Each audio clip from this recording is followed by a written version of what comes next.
Evelyn Hollow here, and it's great to be back.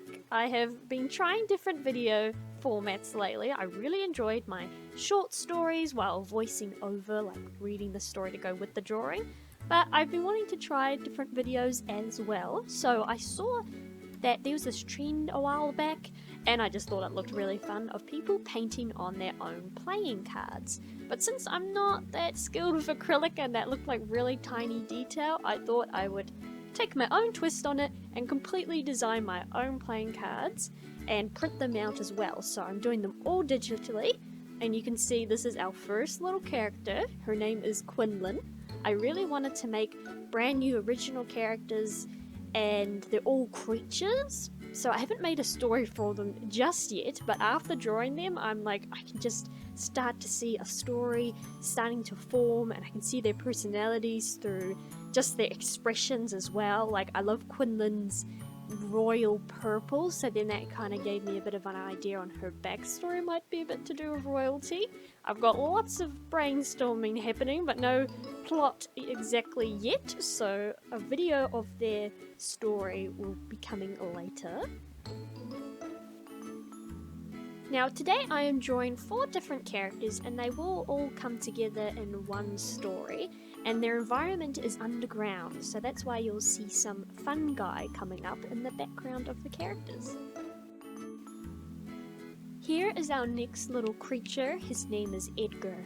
I really like how his name, because his expression is a bit more like mischievous and sneaky, and I just felt like Edgar was such like a good, almost villainous name. Now I don't think he's going to be the villain in the story. I don't see him as playing that role of a character, but we'll see. I'll follow whichever direction the story takes me.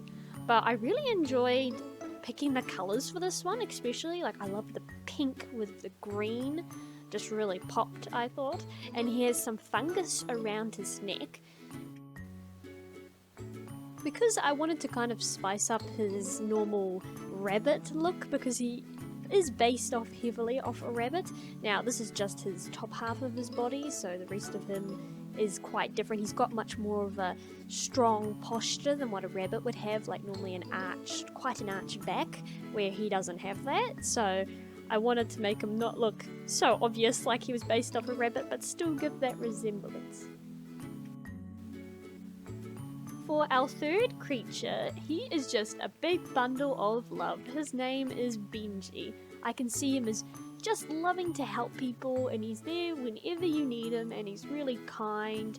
And his species also digs through the dirt using his big round mouth. You can see he's got a bit of an overbite, and so his species digs through the soils, making tunnels, creates tunnels for where people can walk through, and his horns on top of his head work as like you can hold on to them just in case it's a bumpy ride, and he has like a little mat on his back so people can ride him.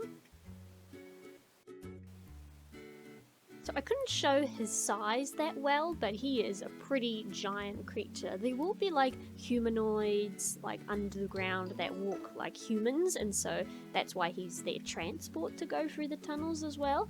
And on the card, he's like the biggest out of all of them, since he's probably more like a horse size, but he's nice and round and friendly, and I loved drawing the different types of funguses around them too. I looked up on Pinterest and like could change their colour and shape a little bit. And for our fourth and final character is little tiny Yonah.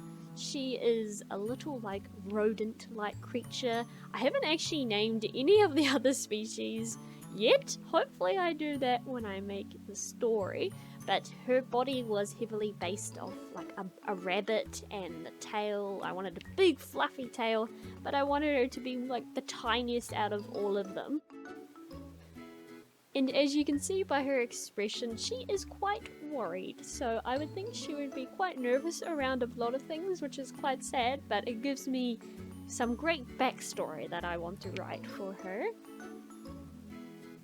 And I really enjoyed designing her tail, because I felt like she did look like really cute, but she didn't have kind of like a signature thing. Like, I felt like all the other ones had a bit more uniqueness to them, so by adding the striped tail I felt like gave her a bit more exciting about her character design.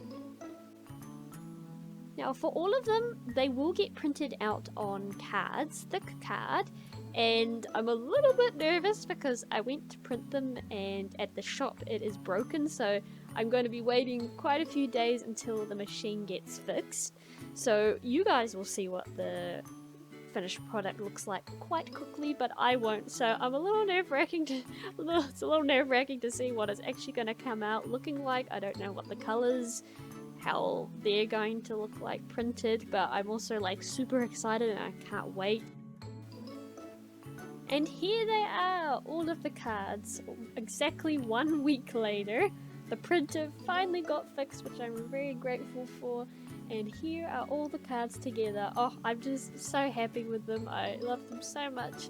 And they're so small, they're like the perfect size, exactly what I wanted. And it was great, I printed all of them out on one A4 page so I could fit a lot of the cards, so I have heaps of copies of them now. And lastly, I decided to print out a big version of all of them on one A4 page so I could frame it. I just thought it would be fun to have a big version of them, then you can like really see the detail. And yeah, that is the end of the video. Wow, this has been in the process for like 3 weeks. But once I got the idea, I started drawing them the next day. But this took a lot of time and effort, but I'm very proud of the result. And I'm glad I kept going and I managed to get them printed out. And so I'm so happy I could share this video with you guys. And thank you so much for watching. I hope to see you again soon.